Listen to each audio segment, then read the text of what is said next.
Não baseie qualquer decisão de investimento no conteúdo deste vídeo. Não estamos registados como analistas ou consultores de investimento em nenhum país ou entidade oficial. A informação prestada neste vídeo é de caráter geral e informativo e não constitui aconselhamento financeiro. Nenhum dos participantes deste vídeo assume qualquer responsabilidade por erros e omissões, nem por danos financeiros sofridos pelos espectadores ou qualquer outra pessoa. Faça sempre o seu trabalho de análise e consulte profissionais devidamente credenciados pela CM. Bem-vindos ao 53º episódio do Ações e Companhia. Comigo, como sempre, estão os grandes Diogo Gonçalves e Gonçalo Garcia. Estamos em pleno pop de uma bolha, amigos.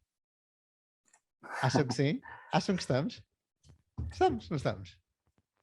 Houve correções muito agressivas. Sim, é uma parte do mercado está a sofrer bastante, se bem que os índices ainda corrigiram um pouquinho. Mas as bolhas normalmente, também depende dos índices, mas normalmente são circunscritas a uma parte do mercado, não quer dizer que seja tudo, digo eu. Sim, sim. Agora a gozar, eu nunca vivi numa. É assim, eu acho que há claramente algumas empresas que estão numa bolha. Aliás, a GameStop continua acima de $100 por ação, portanto há qualquer coisa que está aí estranha. Mas eu não acho que haja uma bolha. Mas eles fizeram aumento de capital, não fizeram? Portanto, se calhar, se tem o cash lá dentro agora... Epá, pois, mas a única coisa que eu acho que tem valor é eles voltarem a distribuí-lo. Bem visto. Mas pronto, não sei. Mas acho que, de maneira geral, eu não acho que haja uma bolha.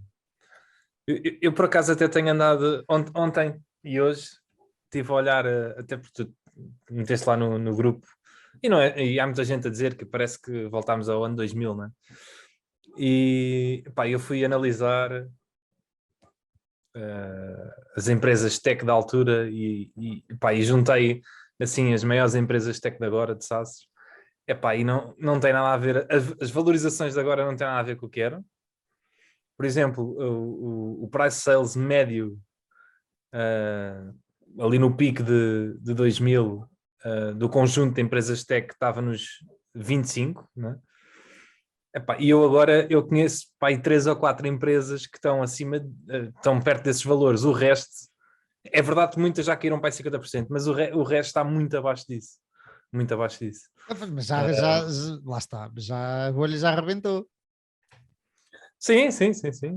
É isso. Se tivermos se estávamos numa bolha, eu acho que já não estamos agora, pelo menos. Mas é verdade que há muitas aí que já caíram 60%.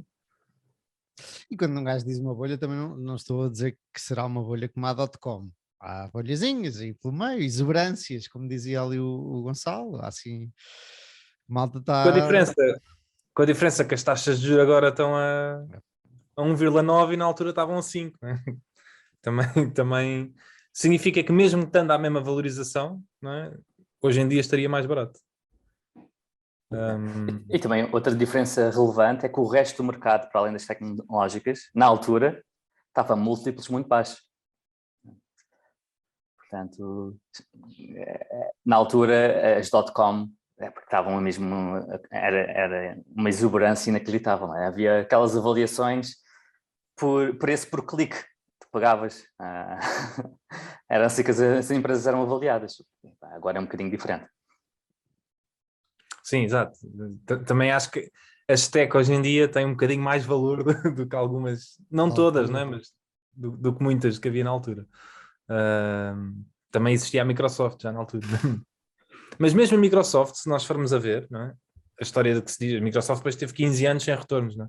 Mas a Microsoft estava a 20 e tal também price sales na altura, a 60 vezes o PER, múltiplo de lucro. E hoje em dia não está, não é? Apesar de estar em máximos históricos. Portanto, eu não acho que haja assim... Eu não concordo com a opinião de haver aí uma bolha. Uma bolha generalizada. Tens olhado para alguma empresa em particular que a narrativa tenha mudado dramaticamente por causa dos preços? Há muitas, então não há.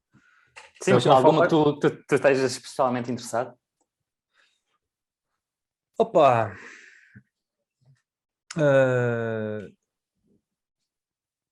Eu tenho estado interessado, claramente, e já comprei um bocadinho de Spotify, né? Mas eu acho que há muitas empresas em tech agora, com grande qualidade, e que, na minha opinião, até estão bastante mais baratas do que fora, né?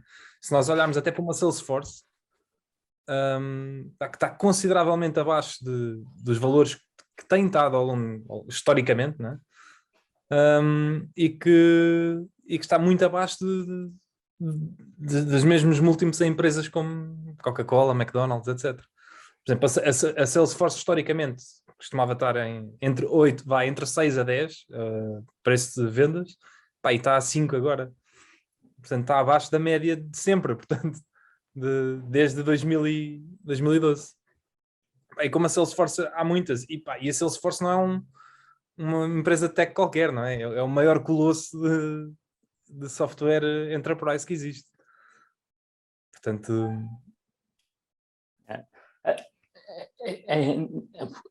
Um argumento de bull da Salesforce é que é muito sticky, não é? Todo o software que eles fazem business to business e colocarem as coisas nas clouds e o software de gestão de clientes é altamente sticky. Mas vieram agora estas novas empresas de tecnologia roubar um bocadinho do valor acrescentado que uma Salesforce trazia, não é? Conseguir avaliar toda a informação, ou extrair toda a informação que está na cloud, tipo uma Snowflake, consegue extrair a informação da própria Salesforce e trabalhá-la e retirando alguns pedaços do negócio. Partilhas esta opinião? Não sei, isto é algo que eu tenho estado a ler, mas não sei se será bem assim. Imagina, existem algumas empresas que ultimamente têm roubado, podem eventualmente ter roubado algumas partes do negócio, mas a Salesforce é tão obíqua. Eu não conheço nenhuma empresa de tech, por exemplo, que não trabalhe com Salesforce. Epá, é praticamente impossível, em alguma área.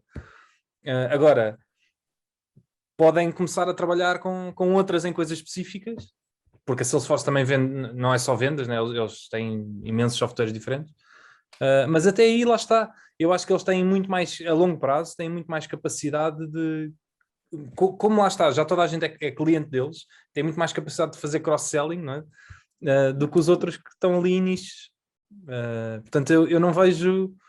Eu dificilmente vejo a Salesforce a perder mercado. Uma coisa curiosa é que nós conseguimos ver que tudo o que a Salesforce faz é altamente sticky, não é? Porque é muito difícil e muito doloroso às empresas mudarem os seus softwares internos e de gestão de clientes e afins. Mas esse era exatamente o argumento que podias fazer com os clientes que a própria Salesforce disrupcionou. Sim. Que também faziam exatamente isto, tinham softwares muito específicos e altamente sticky. Na altura não era na cloud, era através de discos e afins, e a mudança para a cloud permitiu com que a Salesforce conseguisse ganhar estes clientes e por ser muito mais barato também, não é? Competiu em preço e com facilidade de ter as coisas na cloud. Lá está, é uma vantagem competitiva que não é óbvia que possa desaparecer até que apareça alguma coisa.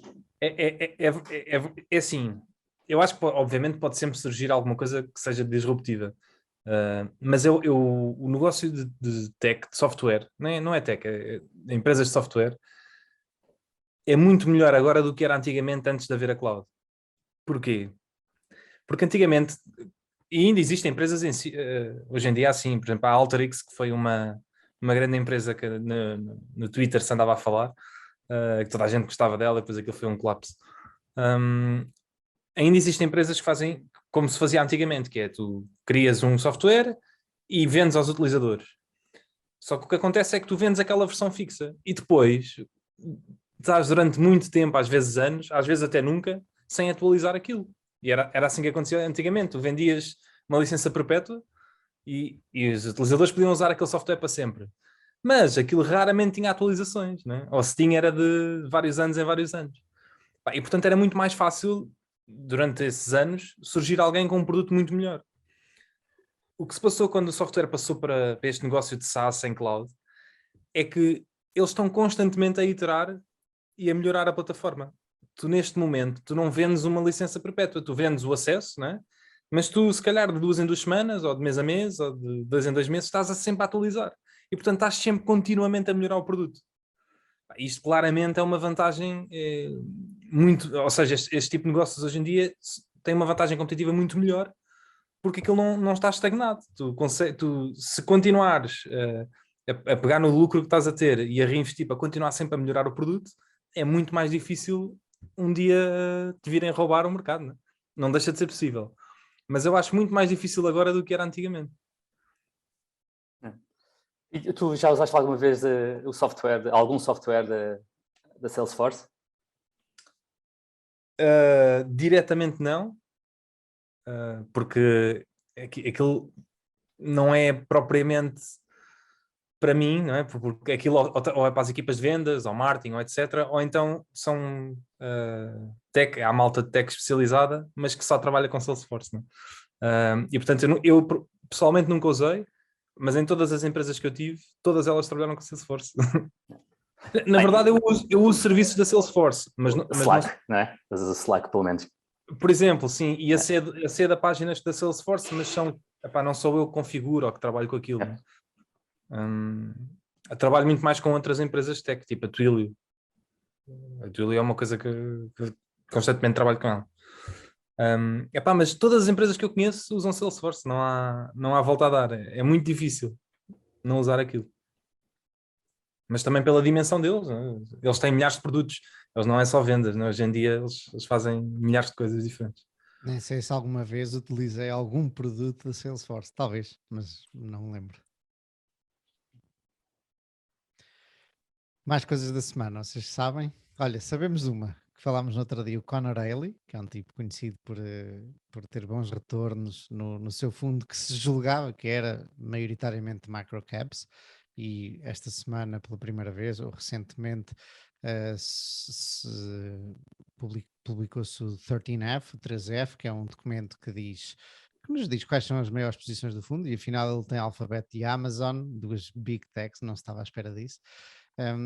Mas a notícia não é essa. A notícia é que ele deu uma de ativista pela segunda vez a seguir à Collectors Universe, que é uma empresa de graduação de avaliação de cartas de coleção, daquelas cartas de jogadores de beisebol e por aí fora. Agora foi para a Hasbro, que é uma empresa de brinquedos e que detém o Magic the Gathering, aquele famoso jogo de cartas de fantasia, e ele defende que, eu não sei se ele defende o spin-off ou não, mas pelo menos defende que se deve apostar mais no Magic the Gathering e noutra qualquer, já não sei qual era outro ativo que a Hasbro tem, que ele considera muito valioso. E curiosamente agora estava ali a dar uma volta no Twitter, já está na CNBC ou na Yahoo Finance, acho eu, a dar entrevistas. Estou curioso para ver o desfecho disto. Vocês leram? Ele até criou uma paginazinha free de libertem os feiticeiros, não é? Exatamente. Para explicar o ponto de vista dele. Vocês viram alguma coisa? Vi por algo. Igual. Vi o vídeo e passei assim os slides a correr. Uhum. Mas conheço, aliás, eu jogava muito Magic the Gathering quando era miúdo. Sério? És um geek. Nunca joguei e sempre quis jogar e nunca joguei. Curiosamente passei aqui ontem à noite aqui na Almirante Reis, no centro de Lisboa, opa, e há assim uma espécie de lojinha numa espécie de meia cave completamente cheia de malta a jogar à noite. Portanto, é quem começa, pelos vistos, não para. E há muitas empresas de jogos online que conseguiram criar. É diferente, mas a dinâmica de jogo é a mesma. De jogos de cartas desses, mas online. Por exemplo, a Activision Blizzard tem um que é o Runeterra, acho eu. Mas há várias, que o mecanismo é exatamente o mesmo. Fizeram um jogo, só que é em videojogo, e tem milhões de utilizadores hoje em dia. Aquele tipo de jogos tem muito sucesso e acho que foi a Magic que começou. Que começou. Mais coisas da semana temos? Esta semana tem sido ao rubro. Então, tens aí o Wix, não é? Já falámos sobre ela. Era isso que estavas a referir, de quedas de preço ou não? Ou o que é que Não, estavas a não, isso, referir? isso também. Epá, eu acho giro que é. Uh, por exemplo, já me conhecem, eu não gosto nada de associar resultados a quedas ou o que é que seja. E acho interessante que esta semana, isto também pode ser um confirmation bias, mas é todas as empresas que eu vi que lançaram resultados, não interessa se foi abaixo de expectativas, acima de expectativas, o que é que seja, a seguir aos resultados caíram todas tipo 20%. E algumas até bateram a guidance, fizeram melhor do que qualquer, o que o mercado supostamente estava à espera, queda de 20% a seguir. Portanto, Isso é também o que acontece quando as bolhas estouram. Que não se sabia porque é que se estava a pagar, sei lá, 40 vezes e não 30 ou não 20. E é só o sentimento que muda, mais nada. Tipo, muitas vezes os é. fundamentais não mudam, em muitas na .com, falaste da Microsoft ter uma delas, nada muda, só o sentimento de mercado é que muda e as pessoas, em vez de estarem dispostas a pagar 30, seja 30 lucro, 30 vezes o lucro, 30 vezes as vendas, passam a pagar 10 ou 20. Achas que, estavas aí a dizer, achas que não foi porque as pessoas estavam à espera de mais que muitas dessas ações vieram abaixo? Se estavam à espera de mais, é estranho, não é? Porque a empresa deu uma guidance, não é? E portanto, à partida, não é? Quer dizer, isto depois depende de empresa para empresa, mas à partida há de ser mais ou menos ali, não é? Mas pode ser, se calhar as últimas 3 ou 4 earnings call bateram sempre, não é? E estavam à espera que batessem outra vez por mais. Não sei, eu também se calhar não sigo a empresa tanto Yeah. e não faço ideia. Mas foi interessante ver, vi isso em várias empresas a acontecer. Hoje foi a Roku, não é? Não vi. Hoje ou ontem. Também Também veio por caiu, aí abaixo. uma brutalidade. Já caiu mais de 80% desde o máximo. Agora lembraste uma coisa. Eu estava a dizer, o fundo do Rob Vinal tem Carvana, Facebook e Wix, e as três vieram abaixo. E é de esperar que o fundo venha abaixo, caralho, não é? São três, o gajo é Sim. concentrado, é de esperar que no próximo trimestre, na próxima carta, aquilo tenha, nem que seja só um blipzinho, porque senão... Não, imagina, aquilo que tu estavas a dizer, eles põem o portfólio todo e não é obrigado, não é? Uhum. Quer dizer, tu Sim, eu não não sabes devido, bem eu não devido a honestidade do senhor. tu não sabes bem as percentagens, mas mesmo assim consegues ver, porque ele tem lá aquele gráfico em que mostra não diz percentagem, não diz percentagem, mas diz mais ou menos. Uhum. Portanto, eles põem o portfólio quando nem sequer precisava de expor. Duvido que ele esteja a aldrabar, mas este trimestre, se continuar como está, vai levar uma grande talhada. Vai. Deve estar a comprar. Pior do que ele é o Pat Dorsey. Não sei se sabem quem é. Comprou o Wix no topo. O que é que era mais? Comprou o Wix e vendeu o Facebook, então, mas vendeu o Facebook, acho eu. Não vendeu. Esse então ainda é mais concentrado e ele tem 80% do portfólio, pelo menos que é divulgado, está em 4 ações, que é Facebook, Wix, Smartsheet e PayPal, e todas elas já caíram mais de 40% este trimestre, desde o início do ano. Aquilo vai ser complicado, não é, para ele, mas pronto. Mas isto é malta muito experiente.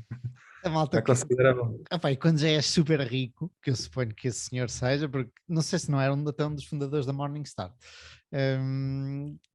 tipo, se calhar já também não ligas assim tanto, sabes? Quando já tens muito dinheiro, é aquilo que falavas no outro dia. Se tens milhões, ou mais do que milhões, bilhões, tu já sabes que a tua vida está garantida. Portanto, se entretanto tiveres um ano, 2 de má performance... Sim, desde que não seja permanente. Se for permanente, acho que o afeta. Sim, claro. Se for temporariamente. A grande questão é que eles estão a gerir também dinheiro de outras pessoas, não é? E capital de outras pessoas e poupanças de pessoas provavelmente muito mais ou muito menos ricas do que eles. Sim, obviamente, portanto, existe sempre esse lado. Portanto, uma coisa é só pensar em ti e outra coisa é pensar que tens um dever fiduciário em relação a todas as outras empresas que investem contigo e não há de ser, tem sempre a complexidade acrescida. E tu mas que depois, é que tens... por outro lado, eu ia dizer só que este sell-off, isto é mesmo uma posição muito complicada, acho eu, a meu ver, para todos os investidores, que é Pá, tu tens inflações a 7,5%, vou só falar dos Estados Unidos, apesar de cá também estar a subir, a 7,5% lá. As obrigações dão 1,9%, portanto, tu não tens sítio para onde fugir, tu estás a vender ações, não é? E se não fizeres nada ao dinheiro lá, se a inflação se mantiver nos 7,5%, não é? Epá, tu estás a perder uma pipa de massa todos os anos. Compra Berkshire. Ainda, se a inflação subir, o float vale mais.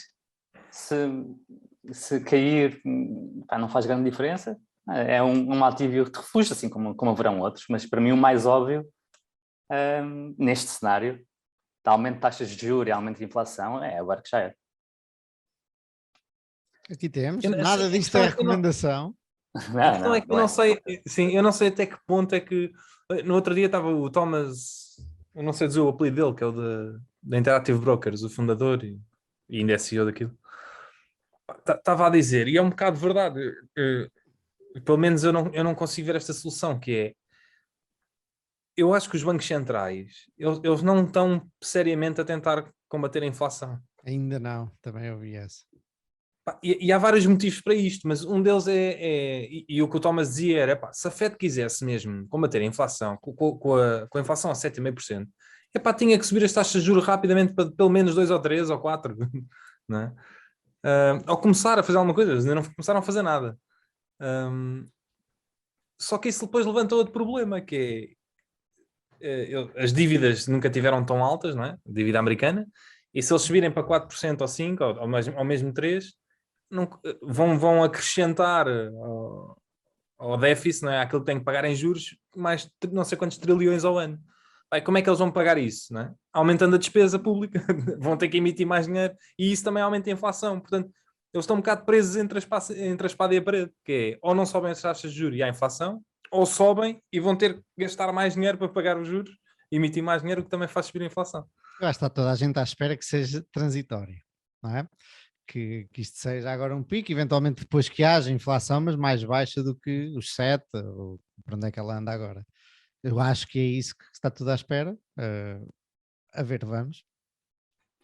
E convém não esquecer que com a inflação, as receitas de todos os Estados aumenta bastante, porque há aumento dos preços, portanto, aumento das receitas, aumento dos impostos, está bastante indexado. E em termos reais, com inflações de 7% e a pagar juros de 1% ou 2%, em termos reais, mesmo que não cresças, em termos reais, a tua dívida em porcentagem do PIB nominal cai bastante.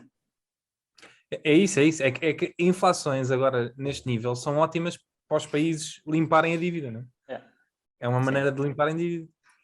Portanto, por outro lado, é um contra-argumento daquilo que estavas a dizer. Agora fica um bocadinho, com a inflação é um bocadinho mais fácil adicionares dívida, porque o teu denominador, portanto o PIB nominal, está a aumentar bastante. O real não pode aumentar, mas também está a subir um bocadinho. Mas o nominal aumenta mesmo bastante. Mas é isso, mas o que eu estava a dizer é que provavelmente eles não querem assim tanto combater a inflação. Eu acho que até é benéfico, desde que ela não descontrole, não é? E comece aí.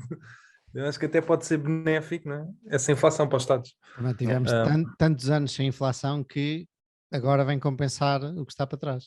E já uma vez um de vocês, ou eu, não, acho que até foi o Diogo, não tenho certeza, trouxe aí um artigo, acho que foi do Dollars and Data, que a inflação não é tipo, quando se diz historicamente é 2%. Ela nunca foi 2% constantemente, foi muito durante os tempos, depois foi baixo durante todos, depois esteve quieta. Portanto, eu suponho que estejamos a passar por dois períodos desses, primeiro um em que não houve inflação e outro que agora a inflação alta vem fazer com que a média desse período todo seja, sei lá, 2%, pode ser mais, pode ser menos, não faço ideia, mas que seja um valor que depois mais tarde um tipo olha para trás e nem sequer foi analisar que houve dois períodos, um de zero inflação e outra de muita inflação, porque só olha para a média, para o base rate. Olha, e temos, malta. Temos temas? Temos temas. O meu, o meu será algo, já frisamos aqui várias vezes, mas nunca é demais frisar novamente e até fazer um apanhado geral sobre quais as características ideais de um investidor. Isto segundo Buffett e segundo um livro algo antigo, chamado The Money Masters, do John Train, que fez um apanhado das 6 características que o Buffett considera essenciais. Muito bem. Diogo? Eu vou trazer um novo browser, meu, que anda aí a dar que falar, chama-se Brave. E pronto, é um browser da Web3, do mundo da blockchain. Eu ouvi, isto é baseado, suponho eu, baseado no episódio de um podcast do Required que tu mandaste, que se chama Browser, o episódio. Eu ouvi duas partes do episódio, os primeiros 15 minutos que não entendi nada, e depois mais à frente já entendi mais sobre o Chrome e sobre o Brave e sobre o Mozilla, na verdade, também. O princípio é eles a falar até da Netscape, meu, que era dos Epá, ia primórdios. começar a falar de cookies mas da parte da tecnologia, e eu estava assim, o quê? Eu não me digas que o Diogo mandou isto são 2 horas de como é que a cookie foi inventada e tal. Por acaso é interessante ouvir que há gajos que aquele tipo conhece que inventaram as cookies. É engraçado, um gajo joga que isto aparece simplesmente, não pensa que existem pessoas reais que as inventam, e os browsers como ele inventou, mas porreiro. Mas pronto, depois passei à frente e já comecei, ainda não acabei de ouvir o episódio, mas entendi mais do que estava à frente. Eu trago o quê? O que é que eu trago, malta? Eu trago um artigo sobre uma comparação baseado num artigo da Economist, entre as empresas americanas e as empresas europeias, e a Economist defendia que, curiosamente, a Economist é dos italianozinhos donos da Fiat, não é? É. A Exor tem aí 40% da Economist, em termos de direitos económicos, mas a Economist, como muitos jornais, tem uma limitação grande aos direitos de voto. Portanto, os direitos de voto são para aí 10%, uma coisa assim. Portanto, eles não controlam. O John Elkann já esteve na board, mas entretanto saiu. Portanto, mas realmente a Exor tem uma porcentagem de 40% na The Economist, sim. Agora aqui teoria da conspiração muito rebuscada. O artigo da Economist diz que as empresas europeias são mais fraquinhas do que as americanas, e curiosamente a The Economist os donos são um dos tipos que têm mais dinheiro por aí, que querem comprar empresas europeias, mas isto é a ser muito rebuscado. Não, mas esse artigo da Economist já tem pelo menos 1 ano ou 2. E agora a Exor vendeu a partneria e não está finalizado, mas só agora é que vai ter muito capital para investir. Mas sim, pronto, é perfeito, sim, mas é um bocadinho far-fetched. É um bocadinho. Um artigo da Economist muda as valorizações das empresas europeias todas. Bom, quem começa? Eu posso começar, não? Vai, vamos a isso. Posso começar até porque não é bem ligada a investimentos, apesar de achar interessante. Eu já não sei porque é que descobri, ou como é que descobri este browser. Provavelmente eu acho que a primeira vez que vi isto foi a andar a estudar coisas da Solana e da Ethereum e de aplicações. Chama-se Brave. Mas eu já tinha ouvido falar sobre ele, já tinha visto que era um browser da Web3, lá está, como eles chamam, mas nunca tinha estudado a fundo o que é que era. E agora com o episódio da Acquire a este senhor, que é o fundador da Brave, quis mesmo pegar um bocado no assunto, e inclusive já estou a usar o browser no telemóvel e no computador, e acho espetacular. Mas essencialmente o que me cativou foi, que eu não fazia ideia, foi o facto de o fundador deste browser não é nada mais, nada menos do que um dos criadores do JavaScript, né? Que é a linguagem mais usada no mundo, que é a linguagem web, o que faz algum sentido, porque ele esteve envolvido, lá está, na história de todos os browsers quase até agora, desde os primórdios da Netscape, e portanto, obviamente, como a Netscape sendo o primeiro browser, não é? Ele estar envolvido em linguagens de programação para a web. Mas pronto, é um dos fundadores, é um dos criadores da JavaScript, e ele esteve envolvido na Netscape, que é, para quem não conhece, um dos primeiros browsers assim conhecidos, criado pelo Mark Anderson, que é hoje em dia é um dos grandes venture capitals aí do mundo. A16Z. Exatamente. E depois de sair da Netscape, ele foi fundar a Mozilla, Foundation e também teve por trás então da Firefox. Portanto, este homem trabalhou na Netscape, trabalhou na Firefox e agora está a criar a Brave. E isso é que me fez, deu-me um bocado de peso, não é? Isto não é uma pessoa que não percebe do assunto, que de repente decidiu mais uma vez ir para a Web3 e para a tecnologias blockchain e começar aqui a trabalhar nisto. Isto é alguém que tem alguma credibilidade na área, não é? Eu achei interessante que quando comecei a ouvir, ele fala de uma maneira, apesar com termos técnicos, de uma maneira muito simples e é assim muito divertida, é um gajo bem disposto e tal, e eu pensei, ok, tudo bem, mas depois começas a ouvi-lo e começas a pensar, este tipo pensou muito nisto tudo e claramente ele tem respostas muito bem preparadas, com expressões, claramente ele já teve aquela conversa N vezes sobre aquilo tudo, não só sobre temas específicos da tecnologia, mas também depois a filosofia que está por trás das tecnologias e o que é que isso representa no mundo. É muito, muito bom o gajo. E pronto, então, e a origem deste Brave surge um bocado num tema quente, não é, da atualidade da internet, que é a privacidade de dados. E é o facto de os teus dados, não é? Muito da web de hoje em dia vive à custa dos teus dados, ou seja, a maior parte, há muitos serviços grátis, como nós usamos, lá está, Googles, Gmails, Facebooks e tudo por aí que por aí existe, que é grátis, muito à custa de publicidade e à custa essencialmente dos teus dados, que tem vindo a tornar essa publicidade mais eficiente. E este browser surge um bocado para lutar contra a ideia de nós somos os donos dos nossos dados, as cooperativas, as empresas, todas elas estão a cada vez mais a ter mais e mais e mais informação sobre ti e dados sobre ti, e queremos tentar fazer um sistema em que as coisas consigam continuar a existir, mas que tu sejas os donos dos teus dados.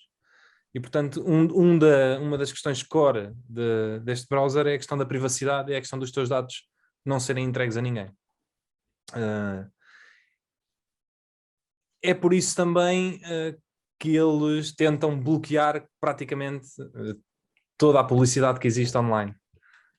Portanto, aquilo é uma espécie de browser anti-publicidade. Uma das coisas que ele diz que é, eu tenho este número na cabeça, mas não sei se é verdade, mas que mais de 60% das pessoas que usam browsers hoje em dia já têm alguma extensão de adblocks a tentar bloquear publicidade, algures, né? E portanto a ideia do sistema é de origem e sem ser preciso de nenhuma extensão, até porque as extensões depois têm problemas de segurança, aquele browser não ter publicidade nenhuma. Portanto, privacidade de dados, os teus dados são teus e não há publicidade nos sites. Ele comentava até o Safari, a Apple, como a primeira a dar esse passo, que era, acho eu que era a navegação anónima, os tabs de navegação anónima, e mais qualquer coisa que já não sei o que era. E ele estava a dizer, o primeiro Safari, na altura, foi uma revolução de privacidade, que era realmente o melhor de todos. E depois, pouco a pouco, acho que a coisa foi mudando. Ok. Essa parte, por acaso, não me ficou, mas pronto. Mas pronto, e estes dois pormenores de não haver publicidade e os teus dados estarem contigo, que estão ligados um ao outro, faz com que a eficiência do browser, teoricamente, é muitas vezes superior aos outros todos. É um browser que é muito mais rápido a puxar as páginas e consome muito menos memória. E ele depois lá, em termos técnicos, explica porquê. Muitas das coisas que tu fazes quando tu puxas sites para ti e que acontece em background é essa troca de informação, não é? É os sites estarem a puxar dados sobre tudo o que estás a fazer e vice-versa. E portanto, apagando esse processo todo, tu consegues ter um browser muito mais rápido. E efetivamente, eu sinto isso. O Gonçalo ali não sentiu tanto.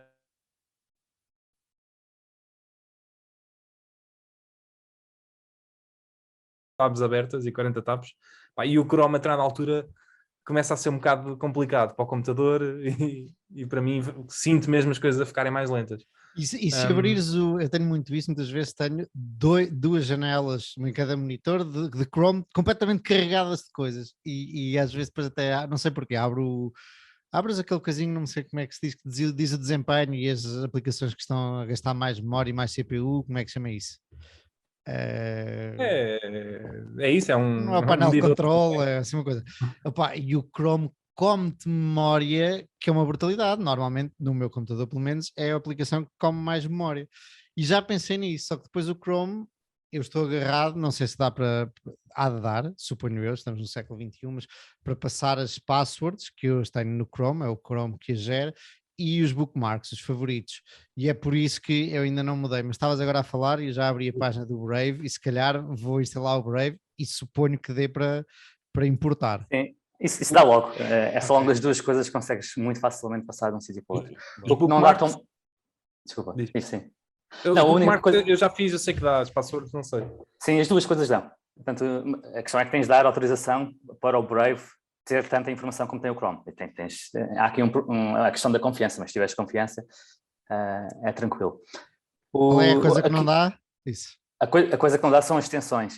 Eu Ok. tenho algumas extensões que fazem a monitorização de sites. Quando sai, imagina, uma empresa muda qualquer coisa no site e aquilo faz dá logo um alerta. Pá, esse tipo de coisas não muda automaticamente. Que extensão é essa? Tem alguma coisa a ver com o RSS? Não. Não, essa é diferente. Essa é uma coisa que faz semelhante, mas é preciso que a empresa tenha lá essa característica. Esta outra extensão chama-se O Gonçalo é um Distill Web Monitor. E basicamente o que faz é monitoriza a página inteira e qualquer alteração que exista nessa página dá-te um alerta. Eu agora entendo porque é que tu dizes que o ano passado não olhaste para empresa nenhuma nova e estiveste só a seguir as tuas empresas que já tens no portfólio. Se a cada alteração ao site tu vais ver, porra, então estamos lixados. Não. O que eu faço é passar grande parte do meu tempo, para aí 70% do meu tempo, a analisar as empresas que eu já tenho, porque são essas que me podem fazer mal. Sim. Sim. Agora, no caso da Distill, tu depois podes pôr, não é cada alteração que vai receber um alerta, tu podes pôr, só quero saber a cada semana. Pronto, Okay. E esta extensão vai lá ver a cada semana se a página mudou e depois diz-te se mudou ou não. Ou para cada mês, ou cada ano, mas pronto. Aquela é só para evitar de tu teres que ir manualmente ver se há alguma informação nova nesta empresa. Ok. Diz, Gonçalo? E só complementar aquilo que o Diego estava a dizer, eu realmente não senti que o browser fosse mais rápido, são milissegundos de diferença, tanto. Onde eu senti foi mesmo nos anúncios, principalmente os anúncios em plataformas de vídeos assim, mais piratas, sabes, aqueles que estão sempre cheios de pop-ups, eles conseguem bloquear aquilo tudo e tu vês que és capaz de ver um filme da Netflix que normalmente vês na Netflix sem pop-ups, porque pagas, cá fora, quase com a mesma qualidade e sem o distúrbio de estar sempre a aparecer publicidade. E esse browser é muito bom a tirar estes distúrbios. Portanto, é capaz de poupar algum dinheiro a algumas pessoas. Eu acho que o que vai na cabeça de todos os homens que estão a ver isto é porno. Sim. Acho que é isso. E é espetacular para o porno também, sim. Isto é um grande endorsement ao Brave, ao browser. Tu comentaste uma coisa muito interessante que é a confiança. Diogo, tu que és um tipo da tecnologia, recomendas, se é que se pode recomendar, qual é o teu ponto de vista sobre a confiança no Brave? É assim, do ponto de vista de segurança externa, eu acho que o Brave é capaz de ser o browser mais seguro que existe. Lá está, pelo facto de eles bloquearem tudo o que seja cookies, meta-cookies, publicidade, etc. Portanto, há muita pouca... os sites que tu estás a visualizar têm muita dificuldade ou muito mais dificuldade em poder-te aldrabar, sacar-te informação, etc. E, portanto, do ponto de vista para o mundo da web, é capaz de ser o browser mais seguro. Do ponto de vista da empresa, não é? A empresa, se tu estás a pôr lá as passwords, as extensões, os bookmarks, etc., a empresa vai ficar com essa informação sobre ti. Mas Como é que os isso... gajos são incentivados? Como é que eles ganham dinheiro se não é pela publicidade? Ok. Esse é o segundo sistema. E é aí que isto se torna um browser Web3, que é... eles inventaram um sistema de rewards. Há um token associado ao browser, que eles chamam de Attention Token. É Brave Audience Attention Token, acho que é assim. Não, Brave... É uma coisa assim de género. Que basicamente é a maneira de todos os stakeholders envolvidos poderem ganhar algum dinheiro com isto. E então, existe efetivamente publicidade que pode aparecer em forma de pop-ups, acho eu, de plugins, pode aparecer na página inicial quando tu entras. Portanto, tem assim uns mecanismos para aparecer. Tu decides a frequência com que eles aparecem.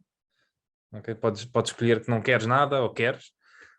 E toda a gente envolvida ganha dinheiro com aquilo. Portanto, quem paga, não é?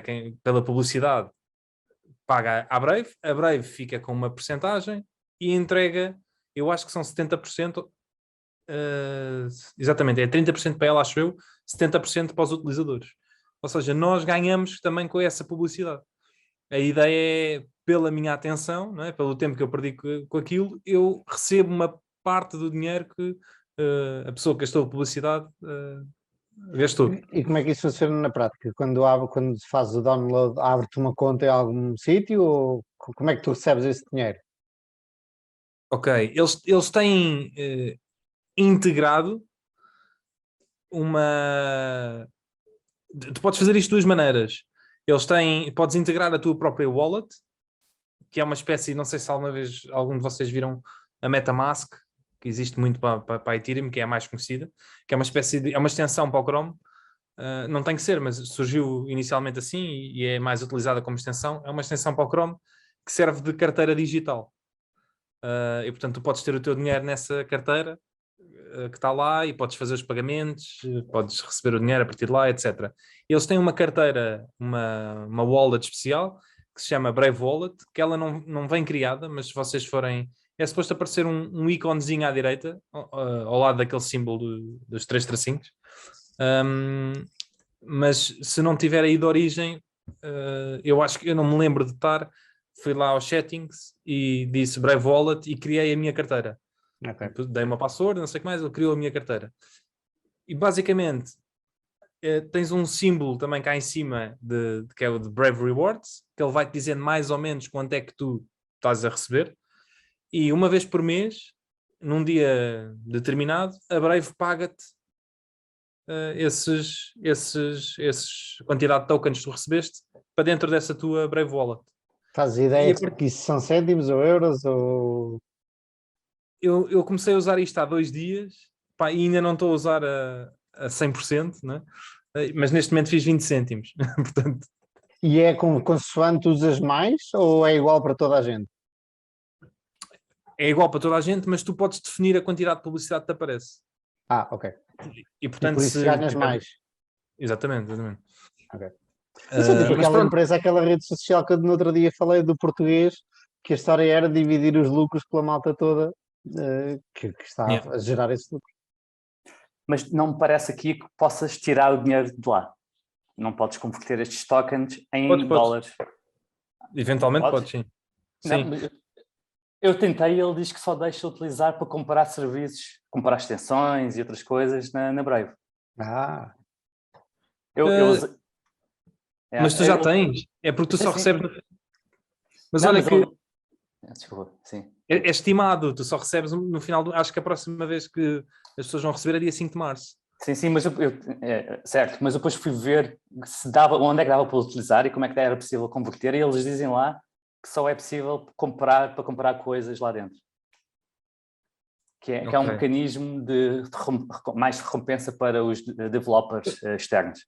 Eu tenho ideia que de futuro vai ser, pelo menos, se não é agora, de futuro vai ser possível tu venderes, porque lá está, isto é um token como outros quaisquer e tu até podes retirar de lá, teoricamente, para uma carteira noutro sítio qualquer que tu tenhas, e hoje em dia há mercados para transacionar, é uma criptomoeda, não é? Há mercados para transacionar, portanto, has de poder vender a terceiros. Agora, qual é a utilidade de alguém querer comprar aquilo? Lá está. Quer dizer, existem duas utilidades, existem estas utilidades integradas no próprio browser, que eu já vou falar de algumas, e depois, eventualmente, pode ser visto como um investimento, porque lá está, se tiveres cada vez mais utilizadores, né, e tiveres cada vez mais funcionalidades, pode haver mais procura, né? E portanto, basicamente, estes tokens funcionam um bocado como ações da empresa, de certa maneira. Ou seja, lá está, uma das maneiras deles fazerem dinheiro é porque a Brave detém uma grande percentagem destes tokens, não é? A empresa detém uma grande percentagem destes tokens, e portanto, se estes tokens valorizarem, é como se eles tenham feito bastante dinheiro. Portanto, isto funciona um bocado como shares. E como dividendos. Sim, apesar de... Lá está, isto há uma ciência quase disto. Isto agora eles chamam-lhes os tokenomics. E está-se a estudar quais é que são as melhores maneiras de fazer isto, incentivos, etc. Isto é uma maneira de entregar incentivos a toda a gente e de fazer com que toda a gente queira continuar a usar e a ter benefícios com isso. E uma das coisas que eu li foi que uma boa estrutura de um token para uma empresa destas, tipo a Brave ou tipo a Brain Trust, que é uma que agora está aí muito na moda, é quando tu beneficias mais quem utiliza a plataforma do que apenas um interessado financeiramente que queira comprar tokens. Portanto, a ideia é quem investe, não é, nestes tokens pode ter algum benefício, mas os incentivos estão sempre do lado dos stakeholders. Neste caso, estão sempre do lado dos advertisers, dos publishers e dos utilizadores do browser. Portanto, eles devem ser mais recompensados do que apenas um investidor financeiro. O mundo está a mudar, a blockchain vai mudar o mundo. Eu acho que sim, eu acho que lá está. Eu sempre fui muito cético e continuo a ser em termos de investimentos, mas acho que há aqui qualquer coisa de transformacional no mundo digital, no mundo tech.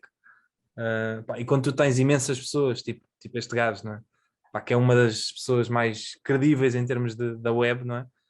Envolvida nisto, e tens imensa gente que eu considero, ou pelo menos que eu acho que são pessoas sérias e que eu admiro muito.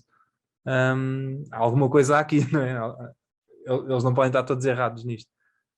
Agora, do ponto de vista de investimento, eu continuo a não conseguir, na maior parte dos casos, perceber sequer porque é que as pessoas investem nisso, mas pronto. Mas isto sou eu, lá está. Mas pronto, a ideia é este sistema de rewards funcionar para que o utilizador comum do browser ganhe dinheiro, a equipa, não é, que está a desenvolver aquilo também possa ganhar, e que os publishers e os advertisers paguem, e essa percentagem seja entregue, seja distribuída também por ti. Esta wallet eu já criei, e basicamente eles incorporaram também uma coisa que eles chamam de Brave Swap, e que depois, lá está, vai permitir, agora não estou a conseguir abrir, mas vai permitir tu poderes trocar entre outras criptomoedas. E portanto, a ideia daquilo é funcionar mesmo um bocado como a MetaMask para a Ethereum, ou a Phantom, que também agora existe para a Solana. Qual é que é um dos novos passos que eu achei interessantíssimo? É a questão de um protocolo que eles andam a desenvolver, que se chama Themis, eu não sei como é que isto se diz, mas acho que é isto, em que basicamente o que eles querem fazer é colocar, e esse é um segundo passo da descentralização disto, que é, neste momento, nós e os publishers e etc. temos que simplesmente acreditar na Brave que aqueles são os valores certos, que eu estou a receber os valores certos das rewards, e que os estava a faltar a palavra em português, por isso é que não era, os advertisers. Publicidade, os que publicitam. Exato, estão a pagar os valores certos.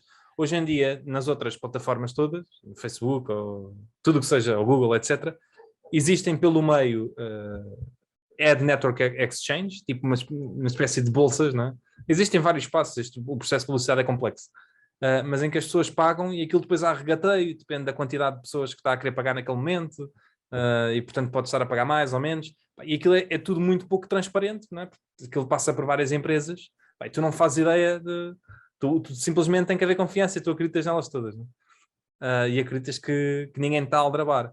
Mas pode acontecer. E o próximo passo que eles estão a fazer é de dar um bocado de auditoria a este processo todo. E então é criar um protocolo descentralizado onde a publicidade toda que é paga passa por aí, fica tudo registado e tanto nós como os publicitários podemos ter a certeza e garantir que estamos a receber os valores certos e que as coisas estão... e eles estão a ser pagos os valores certos e está tudo ali alinhado e é tudo público. E essa blockchain é uma rede externa que não está em nenhuma rede pública, é uma rede deles, em que os validadores daquela blockchain vão ser todas as agências e todos os publishers e todos os envolvidos naquela publicidade, naquele processo de publicidade. Portanto, é descentralizado, mas é mais centralizado do que a blockchain e Ethereum, e os validadores são apenas as pessoas, as entidades que estão envolvidas. Como uma comunidade. Exatamente. E basicamente é um bocado isto. Estava a faltar qualquer coisa. Estou a ver aqui nas minhas notas. Vai ver as notas.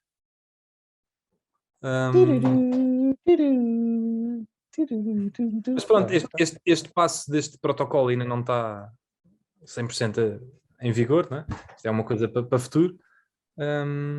E agora os próximos passos estão muito ligados a isto, estão muito ligados a ter mais utilidades em termos deste token.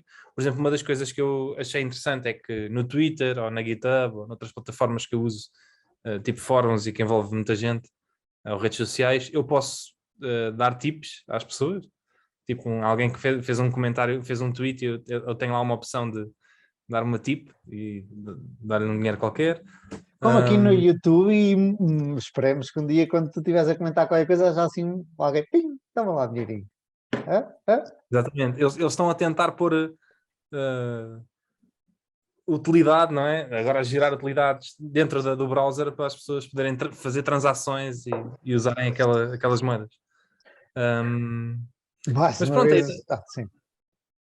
A ideia, em suma, a ideia geral disto é um browser que preza a privacidade, que recompensa os utilizadores, que há o máximo de transparência possível entre todos os envolvidos, e que seja mais rápido e consuma menos memória. E, portanto, que seja só vantagens, a meu ver, em relação aos outros. Neste momento, eles já têm 50 milhões de utilizadores diários, o que é bastante mais do que eu estava à espera. Eles têm... O browser foi criado em 2017, portanto tem 5 anos ou 4, e eles têm duplicado no mínimo a todos os anos. Eles tinham 24 milhões no final de 2020, têm mais de 50 milhões no final de 2021, e a perspectiva é de chegarem aos 100 milhões no final deste ano.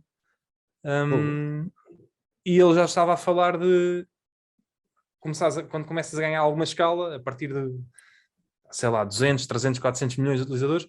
100 milhões de utilizadores é mais do que a Opera tem. A Opera neste momento tem uma média de 80 milhões. E eles a partir de agora conseguem tentar negociar com marcas e, por exemplo, virem com uma aplicação definida, não é? Nos telemóveis da Samsung, cenas do género.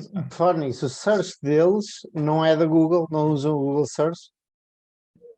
Eles têm várias opções. Eu, no meu caso, usam, mas eles criaram um search próprio. Que é o não sei como é que eles fizeram aquilo, que é o Brave Search. E tu podes usar esse Brave Search. Eles estão a tentar... Eu estava a ver aqui, não tem aqueles anúncios logo ao início, porque agora no Google os primeiros 3 ou 4 resultados são anúncios, não é? Eles estão a tentar tudo o que vá buscar dados, não é? Eles estão a tentar evitar. Se tu hoje, eles têm uma opção de lado que é abrir uma janela privada com o Tor, aquela rede Uhum. super segura. E consoante o país ou o continente, o Tor, por exemplo, vem com, quando tu pesquisas em coisas diferentes. Na Europa é o DuckDuckGo, que é bastante conhecido. Nos Estados Unidos eles usam outra, mas a ideia é usarem qualquer coisa que não vá buscar dados. O Tor E eles não é um estão- browser? O quê? O Tor não é um browser? É Tor. Não. É uma Não. rede? O Tor é uma tecnologia. Ok, por assim eu jogava dizer. que era um browser que te permitia aceder à Dark Web ou Deep Web. Ok. Não, o Tor é uma tecnologia que basicamente faz com que sejas indetectado. Ou seja, resumidamente, toda a gente que usa a rede Tor cede o seu. Pá, eu agora posso estar a dizer alguma bacurada, mas pronto, cede o seu IP. Pá, e aquilo, imagina, há milhões de IPs de lá, naquela rede, e tu, quando fazes uma pesquisa, em vez de fazeres pelo teu computador, pá, tu saltas 17 vezes e fazes a pesquisa com outro computador. Ok. E portanto, quando te forem tentar ver, quem é que tentou entrar neste site? Foi algures na rede, aquilo perde-se por ali e ninguém consegue ter acesso àquilo. Ok. E se tu tentares, por exemplo, ver onde é que eu estou e usares a rede de Tor, sempre que tu tentas ver, estás num sítio diferente do mundo. É um IP diferente, é um sítio diferente. Aquilo está-te sempre a fazer desviar. Ok. E pronto, Chama. olha, é muito isto. Eu estou a gostar. Só, antes de finalizar, outra das coisas que eles decidiram fazer e que eu acho que fizeram muito bem é que eles estão a usar o Chromium também, que é tal, é tipo a framework onde se desenvolve browsers, que é free. E eles tentaram fazer a Brave de maneira a ficar o mais parecido possível em termos de design e visuais ao Chrome. Portanto, ela é muito parecida ao Chrome e é muito fácil de tu te habituares. Quem usa o Chrome, habitua-se ao Brave muito rapidamente, e isso é uma feature, não é um bug, não é? Que a ideia deles as pessoas começam a usar e aquilo para elas é natural porque elas já estão habituadas. Portanto, muitas das coisas é muito parecido ao Chrome. Por coincidência, esta semana estive a falar com um amigo que usava o Brave e que passou a usar o Opera, e ele está muito contente com o Opera, especialmente porque tu consegues abrir as apps, por exemplo, sociais, WhatsApp, Instagram, etc, tudo dentro do browser, assim, numa janelinha que sai do lado esquerdo, mas é dentro do browser, não ocupa mais recursos. Por exemplo, eu tenho o WhatsApp ligado, ou Instagram, ou qualquer coisa, e ainda ocupa mais recursos. E supostamente aquele, como vem dentro do Opera, e que não é um separador novo, é simplesmente aparece de lado à parte, ocupa ainda menos recursos, ou gasta ainda menos recursos do que isso. Mas é todo o conhecimento que eu tenho sobre o Brave ou sobre o Opera. Vamos passar ao tema do Gonçalo? Exato, ainda queremos dizer coisas, sim. Só muito rápido, eu fui ver as evoluções da cota de mercado do Chrome ao longo do tempo, e é curioso que estava para aí em 55%, falando de desktop, 55% em desktop há 4 anos atrás, e agora está a 60%, mesmo assim tem ganho muita cota de mercado. E no mobile tem um pouco menos, porque o Safari tem imenso, porque é o padrão da Apple. Portanto, é curioso que também, já na altura, já há 5 anos atrás, já havia a Opera, e a Opera nunca tem conseguido ganhar muita, pelo menos market share. Os utilizadores provavelmente têm ganho, mas market share não tem ganho muito. E o Chrome tem roubado muito o Internet Explorer e o Edge, né? Que estão em declínio. Principalmente o Internet Explorer, mas mesmo assim ainda assim. Desculpa, ia perguntar o que é o Edge, nunca ouvi falar. Estava a sério? Pronto, estás a ver? O Edge é o novo Internet Explorer, que a Microsoft matou o Internet Explorer e agora criou. Ok, não sabia. Pronto, aí está. Muito a prova. Pronto, e essencialmente, porque a Internet Explorer já foi o browser com mais share e tem estado em declínio secular já desde sempre. E eles comentaram isso no podcast, curiosamente, não é? Que na altura que a Microsoft decidiu pôr a Internet Explorer como default no Office, eles pensaram, é game over. E o Chrome veio provar que realmente não é game over, se com algumas modificações conseguiram grande market share. Agora, provavelmente, vamos ver, o futuro dirá se o Brave conseguirá ser uma nova mudança de paradigma. Sim, eu mais uma vez, só para finalizar, eu fico, tirando a velocidade, não é? E memória, etc., eu fico sempre um bocado naquela do é giro. Gosto, é interessante, mas eu não consigo ver ainda o que é que isto é radicalmente diferente, né? Se calhar, quando Mas, começares a ver os cifrãozinhos aí a crescer, sim, e a história de usares a wallet, eu acho que faz todo o sentido. Eu acho que lá está, cada vez mais nós temos a viver no mundo digital e haver uma currency digital, não é? E fazemos estes pagamentos todos muito mais seamless e incorporado nos browsers, né, do que ter que andar a criar cartões, pelo menos como eu faço hoje em dia, né? Até porque não tenho cartão de crédito, ando a criar cartões na MBNet, depois tenho uma lista de milhares de cartões virtuais, uso um cartão para aqui, não sei o quê. Acho que aquilo ainda tem ali, há qualquer coisa que ainda não está preparado para o mundo digital, em termos de pagamentos, ainda tem muito para evoluir. cenas de PayPal, Eu nunca usei PayPal, é um facto, e foi sempre uma das coisas que eu fiquei a pensar, eu não percebo a PayPal também. E a PayPal agora caiu também, é uma daquelas que caiu 70%, né? Desde o sonho do Maurício.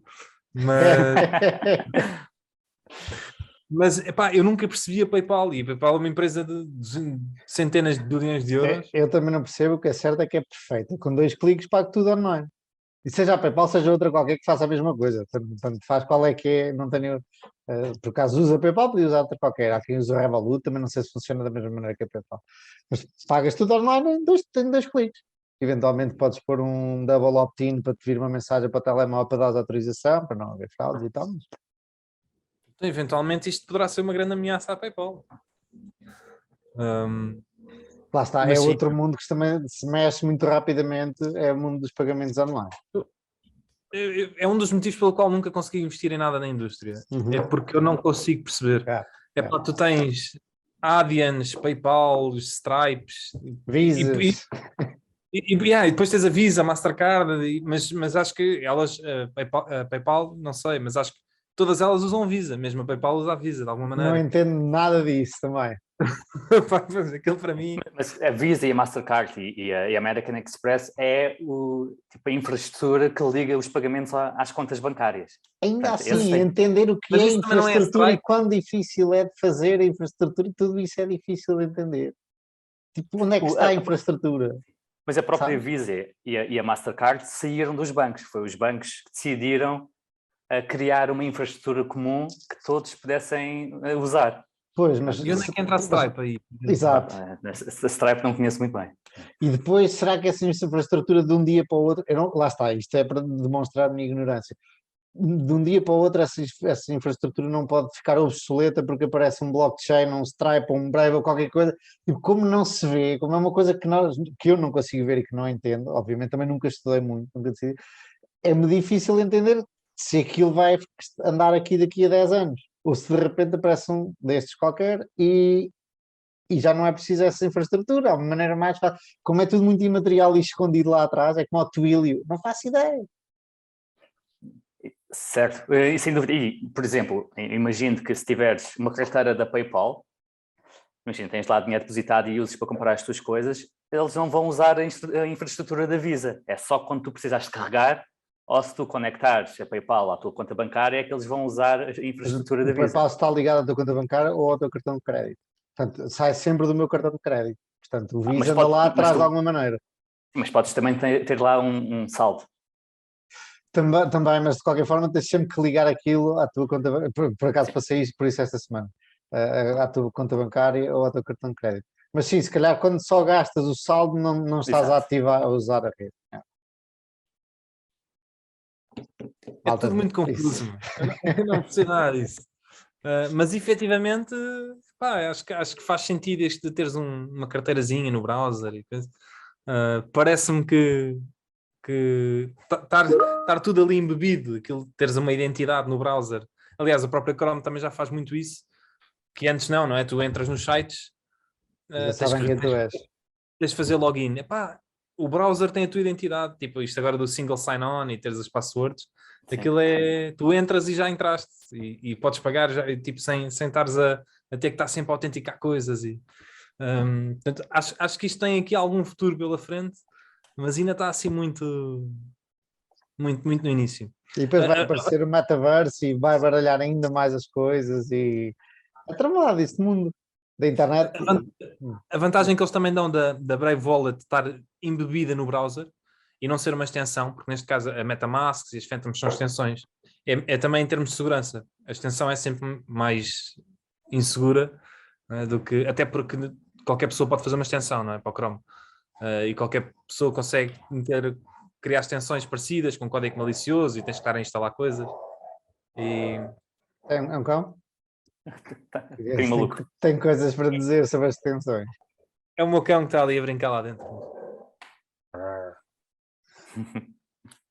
Vamos passar ao tema do Gonçalo.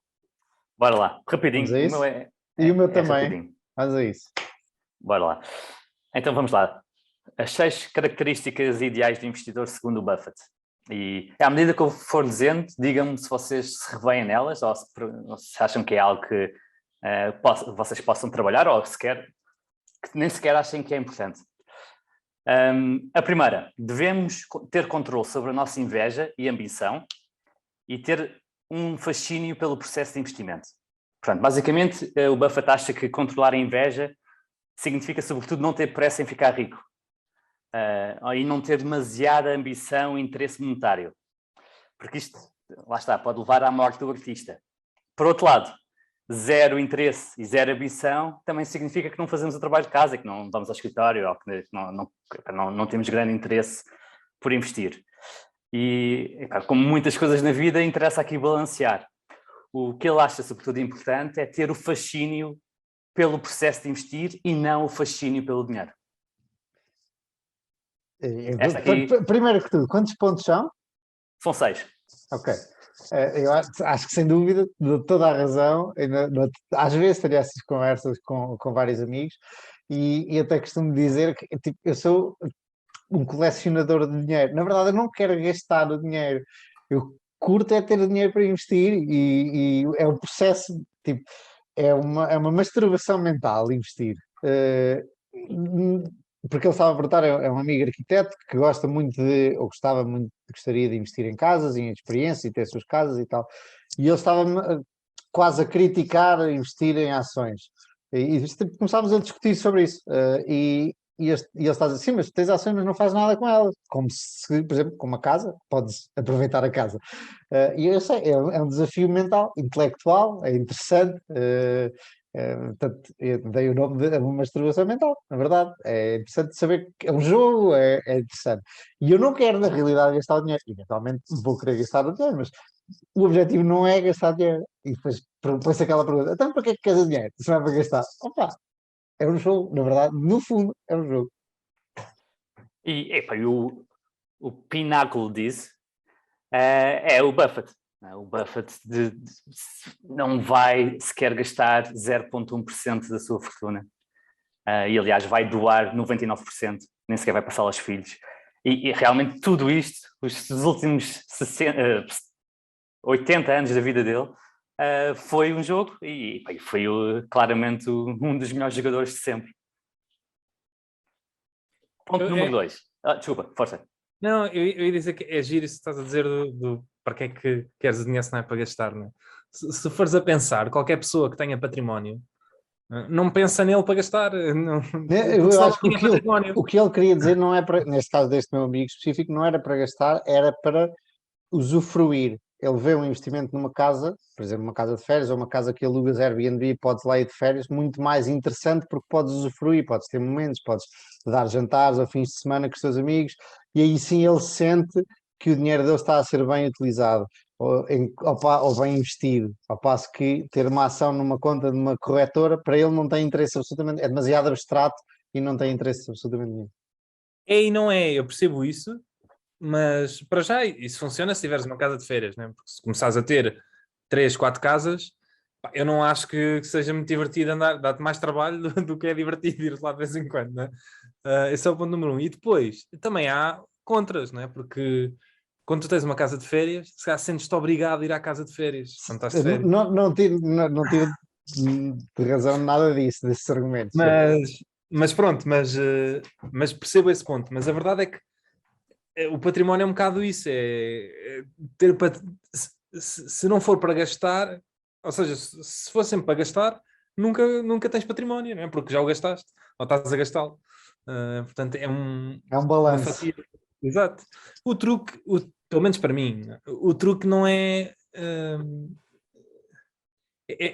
estar totalmente satisfeito com os meus gastos, ou seja, epá, eu se gastasse mais não era mais feliz do que era hoje. Epá, se calhar tinha algum prazer momentâneo naquele momento, mas isso não me iria fazer mais feliz. Eu já tenho aquilo que me deixa feliz e aquilo que me faz realmente feliz eu gasto. Normalmente, pá, viagens, ou jantar, ou viajar, ou comer fora e estar com amigos, etc. E, pá, isso para mim eu não abdico um cêntimo.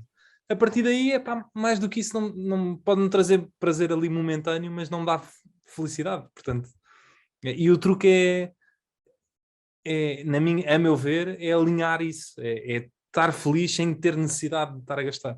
Porque a partir Não é daí teres depois aquilo que queres, é quereres aquilo que tens.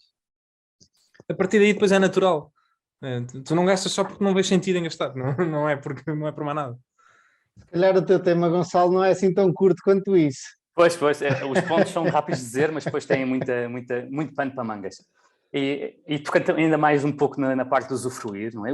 Eu acho que eu, por exemplo, consigo usufruir do meu património porque permite-me não trabalhar para outros. Não posso gastar todo, só posso gastar uma parte muito, muito pequena, mas permite-me ter o estilo de vida que quero. Portanto, é uma forma de usufruir dele. Ponto número 2. Ser paciente.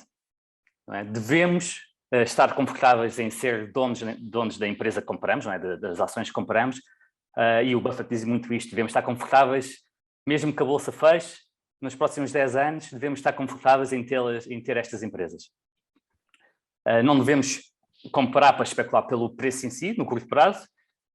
Se estamos corretos sobre o negócio da empresa, se fizermos a compra a um preço razoável, eventualmente estaremos corretos sobre a evolução do preço. Portanto, aqui a questão é ser paciente e não querer retornos rápidos. Acho que nós todos entramos, digo eu. Vou generalizar, mas se calhar não é bem assim, mas vamos dizer que sim. Todos entramos, é tal história de por ser fácil, ou porque achamos que vamos conseguir grandes retornos já no próximo ano, porque alguém ganhou com a Tesla, duplicou dinheiro, com o Facebook, ou com uma destas famosas, e depois devagarinho vamos percebendo que isso não é bem assim, que se calhar demora um bocadinho mais tempo, até podemos ter sorte e investir logo numa ou duas ou três empresas que estão numa boa fase, e por isso é que nós entramos, porque estavam numa boa fase e essa boa fase continuou, e depois começamos a perceber, se calhar isto demora mais do que eu estava à espera ao lançar aquele produto, ou a expandir internacionalmente, ou a concorrência de repente fez uma coisa que eu não estava bem à espera, e acho que é assim. E depois ganha-se a paciência também, apesar de todos julgarmos. Ao tu dizeres no episódio no passado, o Facebook demora tanto tempo a fazer com os features novos e a criar os pagamentos, e vamos despachar. Yeah. É verdade, a realidade está cheia de imprevistos. E o Buffett diz várias vezes, não é? The best holding period is forever. Portanto, isto é o cúmulo máximo da paciência, não? Estás disposto a esperar para sempre, ou ter aquela empresa para sempre. Ponto número 3. Pensar de forma independente. Portanto, se não sabemos o suficiente para tomar as nossas decisões, não as devemos tomar. Ou seja, no compra e venda de ações. E o facto das outras pessoas estarem de acordo connosco, ou em desacordo, não te torna correto ou incorreto. Não é? Tu só estás correto se os teus fatos e raciocínios forem os corretos. Não é? Basicamente aqui seria então o pensamento independente e não ser uma Maria vai com as outras. Eu esse é aquele que tenho mais dificuldade, porque Primeiro, por exemplo, podemos ir ao tema da diversificação e concentração. Quando vemos pessoas que admiramos, que são grandes investidores, que falaram de concentração e conseguem meter o dinheiro todo em 3 empresas como o Nick Sleep, ou meia dúzia de empresas como o Rob Vinal, ou como a Charlie Munger. E essa do pensar pela tua cabeça, primeiro, quando se começa a investir, nós sabemos que zero. Portanto, nem sequer sabemos o que não sabemos. Portanto, é-nos muito difícil chegar a um ponto, pelo menos a mim foi, especialmente não sou da área, é difícil chegar a um ponto em que eu estava perfeitamente consciente da minha decisão, seja de compra, seja de venda, e tipo, à vontade. Demorei alguns anitos. Porque até lá eu estava, estamos sempre a aprender e vamos sempre melhorar, ok, mas até lá eu estava muito inseguro, pá, não tenho a certeza do que estou, mesmo que me fosse sentindo cada vez melhor, não tenho a certeza. Portanto, essa concentração, por exemplo, para mim só está ao alcance de um gajo que está muito confiante e que sabe muito bem o que está a fazer. Eu nem sei se lá vou chegar algum dia, ao ponto de meter o meu dinheiro todo em 3 ações. Talvez sim, talvez não faço a mínima ideia. Mas isto para dizer, pensar independentemente é muito difícil, especialmente no mundo de hoje, em que estamos sempre a ser bombardeados com notícias do Facebook e isto e aquilo, e conversas e pessoas e fóruns e tal. É muito mais difícil do que era há 60 anos atrás, em que tínhamos, mandávamos cartas pelo correio e a informação demorava, os boatos demoravam 3 dias a chegar onde nós estamos. E é muito contra a natura. É contra a nossa natureza não ir com o consenso e de não procurar, não pensar da mesma forma de pessoas que nós admiramos, porque lá está, historicamente, serviu-nos a nosso favor, enquanto raça humana, fazer parte da tribo e pensar de forma semelhante para evitar desacatos e afins. Portanto, este é claramente um dos pontos mais difíceis que o Buffett apresenta. Vou fazer só aqui um intervalo, não, um pequeno à parte. Falaste da tribo. Eu tenho a dizer mal de um serviço que é da WUC. Já é a segunda vez que eu mando vir livros. Neste caso chama-se mesmo A Tribo, ou As Tribos, Tribes, que é um livro sobre isso mesmo que tu acabaste de falar, como é a evolução humana e nós fazemos parte de tribos e não queremos fugir ao comportamento da tribo. E é a segunda vez que a WUC falha e não entrega e manda-me e-mail a dizer nós vamos esperar mais uns dias, não sabemos muito bem onde está o livro, e falharam. Portanto, 100% das vezes a WUC falhou completamente. Eu mando vir alguns livros da WUC e alguns demoram 3 e 4 meses a chegar. Parece sério? Sim, sim. Eu acho que tem muito a ver com muitos dos livros, eles não sabem que vão ter ou precisam de mandar fazer ou assim. Okay. Portanto, e também lá está, também há muitos dos livros que eu só peço no UC porque não os encontrei na Amazon. Portanto, são livros de alguma forma difíceis de encontrar. Mas vocês ainda pedem livros? Já vos dei a ferramenta para terem todos os livros online. Por acaso eu leio muitos em PDF, mas depois, alguns gosto de os comprar depois de os ler, para ter e ler outra vez, e outros gosto de ler na rua, ler mesmo o papel. Mas sim, obrigado. Sim, eu também gosto muito mais de ler em papel do que com o Kindle, mas sim, às vezes estou disposto, dependendo do livro, estou disposto a pagar o prémio por isso. Tu tens um Kindle? Tenho. É muito melhor do que ler no computador, por exemplo, por causa do brilho. Tem mais a sensação de papel e é mais fixe para ler à noite. Eu não percebo porque é que um computador não consegue simular isso. Sim, o ecrã é muito diferente, não é? O Kindle nem sequer tem aquele vidro que tens à frente do Mac, por exemplo. Portanto, logo aí o brilho é muito, muito, muito inferior. O Kindle quase... Lembras-te daquelas coisas que brincávamos quando é pequeninos, que faziam os desenhos? Coisa mágica, quadro mágico, não era? Quadro mágico, exatamente. Estávamos a falar do Kindle. De ser muito mais fácil de ler do que, por exemplo, um ecrã de computador ou mesmo de um iPad. Que ele tem muito menos brilho e é muito mais barato. E é tal coisa que podes levar para todo lado nas viagens e deixar em cima de... Desculpa, isso, estás a dizer que podias deixar em cima da mesa de um café, ir à casa de banho e voltar. Supostamente ninguém rouba um Kindle, custa para aí 60 euros.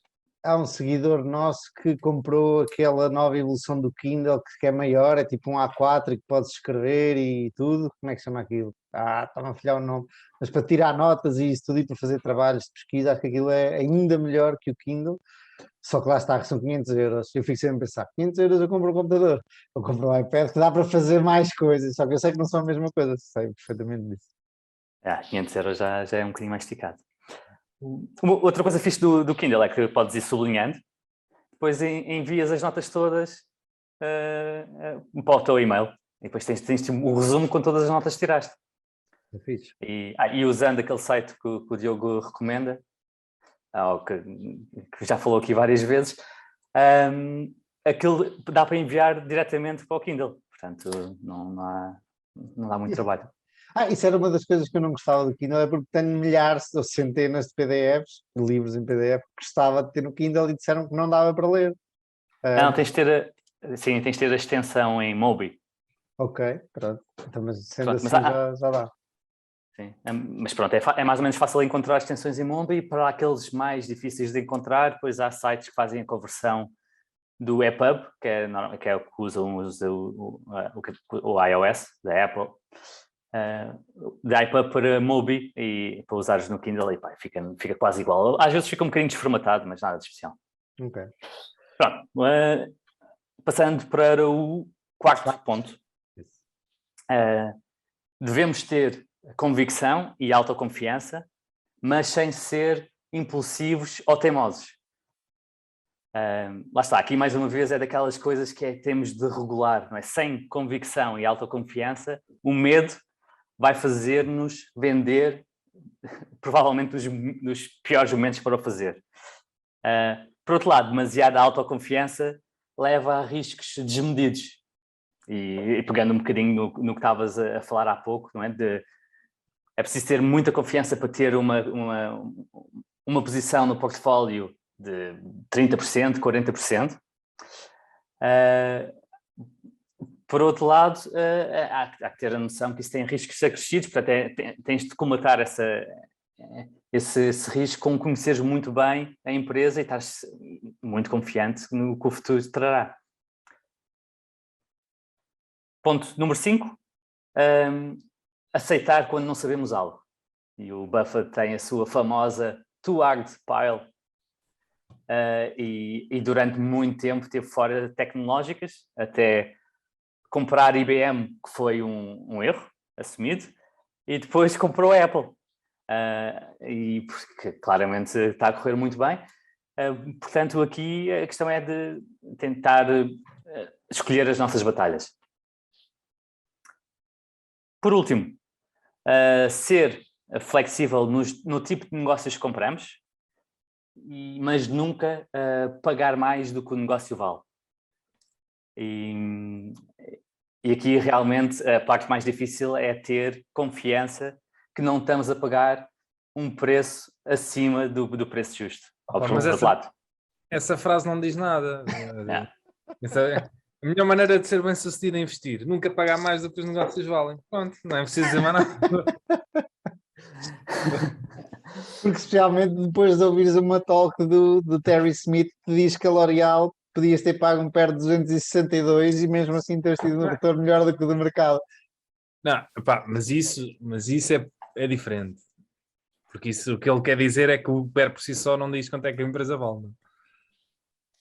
Aliás, o Warren no auge até te dizia: pá, eu até não me importo de comprar empresas que estejam a perder dinheiro durante os próximos anos.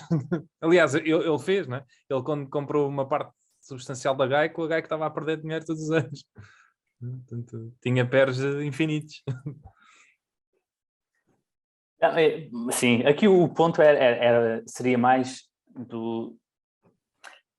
imagino, que tem a ver com teres, quando tomas a decisão, teres alguma confiança que não estás a sobrepagar, apesar de gostares muito do negócio da empresa. Quando finalmente dás o tiro, primes o gatilho, estás confiante que o valor pelo qual estás a pagar é o razoável. Isso é a parte mais difícil. Ou das mais difíceis. Exato, claro, isto é mais difícil, mas isto significa que muitas vezes vais ter que olhar para 10 empresas para escolher uma. E muitas vezes vais ter que esperar que alguma coisa aconteça para a empresa estar a uns níveis que acha adequados, ou esperar pelo ciclo económico. Eu diria que também que ele diz muitas vezes isso, e já dissemos algumas vezes aqui, que não precisamos de medir uma pessoa ou de pesar uma pessoa para saber que ela é gorda. Mas há muitas pessoas que é difícil dizer que têm excesso de peso. Há muita gente a esconder isso muito bem. Portanto, da mesma forma que é preciso ter uma ideia do valor da empresa para ter confiança que não estamos a pagar mais do que ela vale. Eu dou-te o exemplo da empresa que publiquei hoje, acho que suponho que ainda não a tenham lido, que é a Pool Corp dos Estados Unidos, que é um monopólio da distribuição grossista de coisas para piscinas, maioritariamente piscinas privadas. Filtros, químicos, cloros, revestimentos, telas, lonas para pôr por cima da piscina, tudo que uma piscina tem, estes tipos são um monopólio nos Estados Unidos. E tu podias ter pago 30 vezes, a média, diria eu, do PER de 2010 para a frente foi 30, ok? E ainda assim podias ter feito 20% ao ano, estou a mandar 20%, não sei se é 20% certo, mas é assim bastante. Podias ter feito, porque o PER não expandiu, nem subiu, nem desceu. E eu estava a olhar para a empresa e estava a dizer, eu tenho quase a certeza absoluta que tu hoje pagando um PER de 27, 30 por aí, vais safar na mesma, muito bem, daqui para a frente. Não digo a 20, mas a um bom double digit return. Porque até é o algoritmo que a empresa te faz o guidance, que é com baixo, como tem ela uma caixa operacional, com baixo retorno, com 7% de crescimento de vendas, nós vamos conseguir crescer o EPS por duplo dígito. Portanto, se não houver expansão do múltiplo nem contração do múltiplo, tu à partida, é muito provável que consigas um retorno duplo dígito. A história é, se o PER vier de 27 para 15, esse retorno duplo dígito foi à vida, não é? E ao mesmo tempo quanto tempo, depois põe-se a questão, quanto tempo é que a isso acontecer fica a empresa, uma empresa que é um monopólio, a 15 vezes o lucro? Provavelmente não ficará. Ou seja, tudo me leva a crer que a empresa, tens ali grandes possibilidades de ficar a ter duplo dígito de retorno. Ainda assim, eu não sou capaz de comprar, pelo menos ainda quero estudar concorrência e tudo. Olha, Diogo foi-se embora.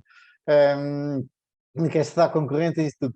Mas lá está, é-me difícil investir porque não está oticamente, claramente subavaliada, como estava, por exemplo, em 2008, 2009, que veio o PER por aí abaixo e aí sim estava completamente subavaliada. Mas disseste aí outro ponto que eu acho curioso, que é o facto que ainda te falta estudar a concorrência, que ainda te falta ver, por exemplo, os suppliers.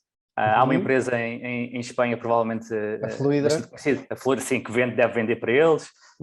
E imagino que seja interessante ler isto tudo.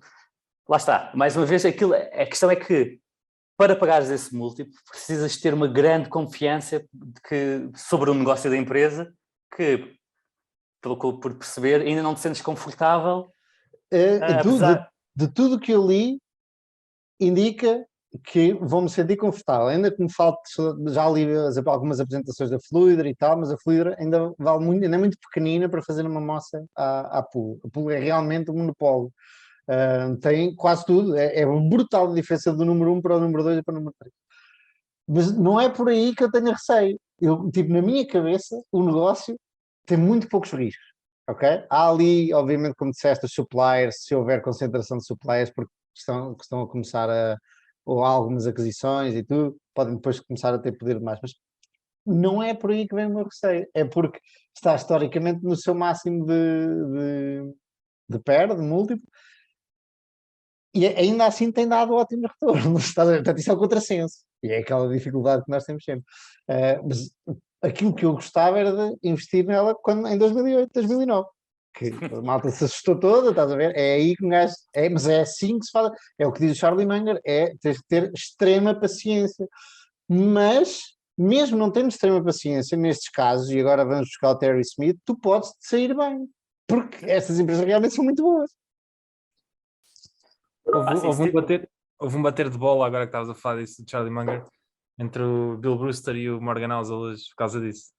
Porque o Charlie disse na conferência que deu na annual meeting que deu há 3 dias, que nunca teve a acumular dinheiro à espera de uma melhor altura para investir, não é? A nível pessoal. Simplesmente, ele fazia o que havia possibilidade, se houvesse bons investimentos fazia, se não houvesse não fazia.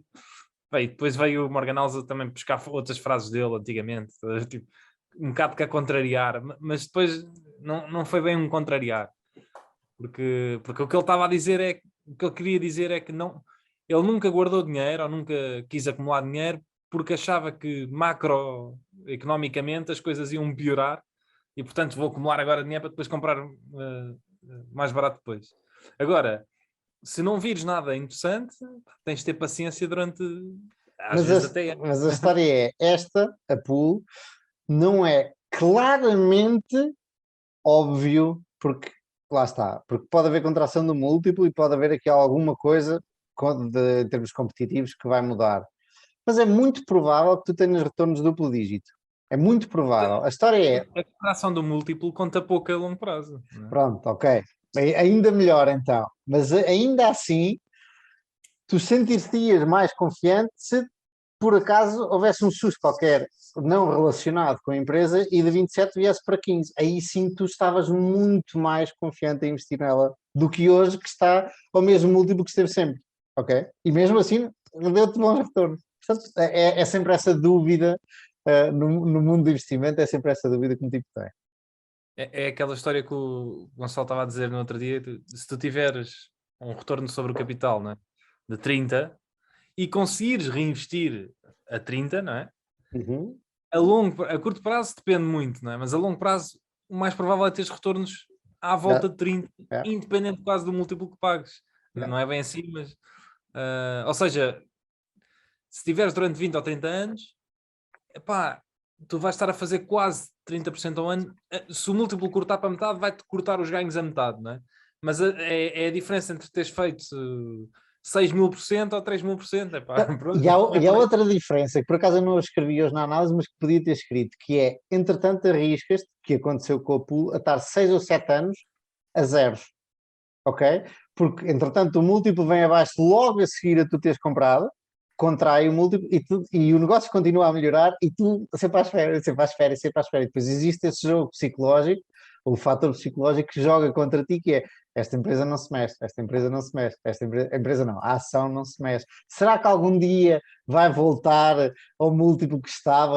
Ou quando é que isto vai compensar mesmo este múltiplo? Quando é que o crescimento compensa a estagnação do múltiplo? Ponto número 2, ser paciente. Exatamente, E o que é que são 7 anos, meu? Isso passa no instante. Isso está a acontecer a muitas empresas agora aí de tech, se tu fores a ver, tipo Spotify e Wix, eu estou a dizer isto porque conheço, mas há muitas. Tu vais a ver e estão abaixo de tipo valores de 2018, né? E a empresa é 4 vezes maior hoje.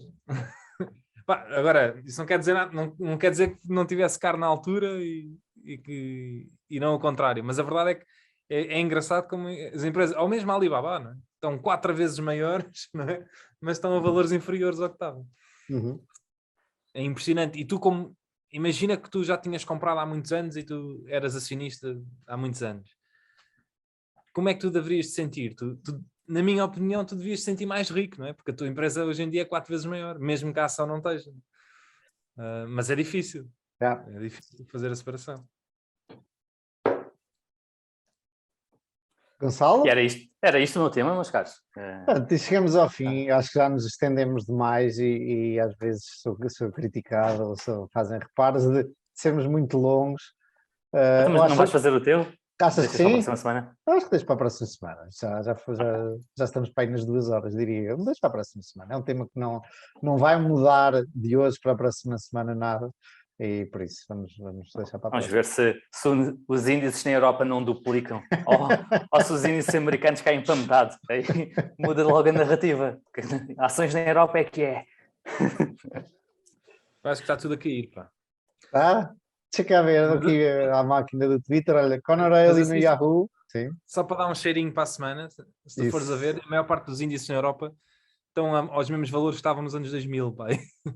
E nos Estados Unidos estão tipo 6 vezes acima.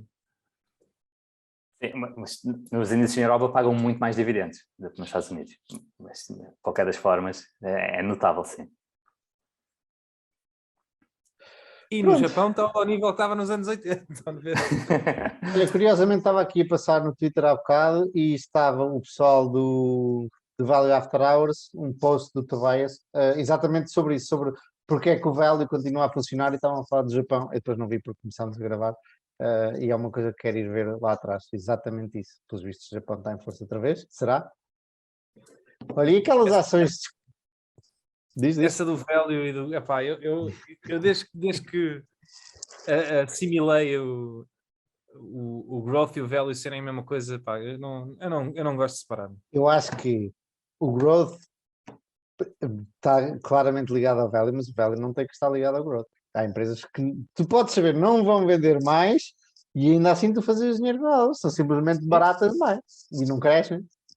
Crescimento é valor se for feito com retornos de capital acima do custo de capital. Se não, é destruição de valor e anula o valor. Portanto, é É só isso isto. mesmo. Aqui está. Mais nada. Pronto, malta, querem continuar a conversa? Olha, eu dei uma ideia, Diogo, aqui quando estávamos em off, ao Gonçalo, que era porreiro, como existe o Twitch para tu veres malta a jogar jogos, simplesmente, era porreiro haver um gajo com um canal que simplesmente víamos o Twitter dele e ele ia comentando coisas, mas tinha que ser alguém, o Gonçalo estava a dizer, podes fazer isso tudo, não, tinha que ser alguém com muito conhecimento. Depois estava aqui a passar, por exemplo, o Chamate, e que soubesse bem a história do Chamate e peripécias do Chamate e tal, e depois a seguir apanhava outra coisa qualquer e comentasse o Twitter. Eu tenho a certeza que isso tinha público, mas tinha que ser alguém muito bom, com muito conhecimento do mundo e da tecnologia, especialmente nos Estados Unidos e tudo isso, e do mundo do fim tweet, eventualmente Mas das commodities, quando aparece assim commodities. tu podes fazer isso no Twitch, não é? Acho eu. Pá. Pois, a mim falta-me é o conhecimento para ser aquilo que eu tenho na cabeça, ok? Até podia ser um grupo de pessoas a comentar e cada um tinha as suas competências e tudo, mas se calhar não sei se seria tão fixe. Mas pronto.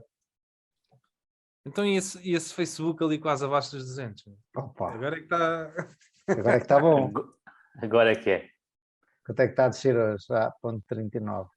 Hoje não está a descer 200, muito. está nos 206. E Estava alguém a... passou o Facebook. Quem? Décima empresa mais valiosa do mundo. Qual? Tencent? Ah, pois. Mas também já caiu uma dalhada. Mas agora os últimos tempos tem estado ali estabilizado. Também caiu 37, 38% desde os seus all-time highs. Isto é giro, como é que... eu acho que isto nunca aconteceu desta maneira, que é os índices estarem a aguentar tanto, quando há tanto mar de vermelho aí em todo lado. Porque... É incrível a correlação parece que entre empresas parece que diminuiu bastante. Tu ou tens Berkshire, não é? E as sei lá, financeiras. alguns bancos, exato. O Banco As of America. energéticas. As energéticas estão? Sim, oil and gas. Tem sido uma loucura. Então, o petróleo está quase a máximos. Ou tens essa, ou então estás a cair 70% e 60% em quase tudo. Há ali um meio termo, mas sim. Mas em tech, então, tem sido um disparate. Nas industriais, no entanto. Sim, as industriais têm estado bem. As industriais acho que têm estado bastante... As tech têm sido mais... E as ações da moda têm sido as mais castigadas ultimamente. Também tinham sido aquelas que mais subiram na pandemia, não é? Portanto, não vou dizer que se estava à espera, porque obviamente estou a olhar para trás, mas estava-se à espera. Afinal são mean reversion? Não. Isso.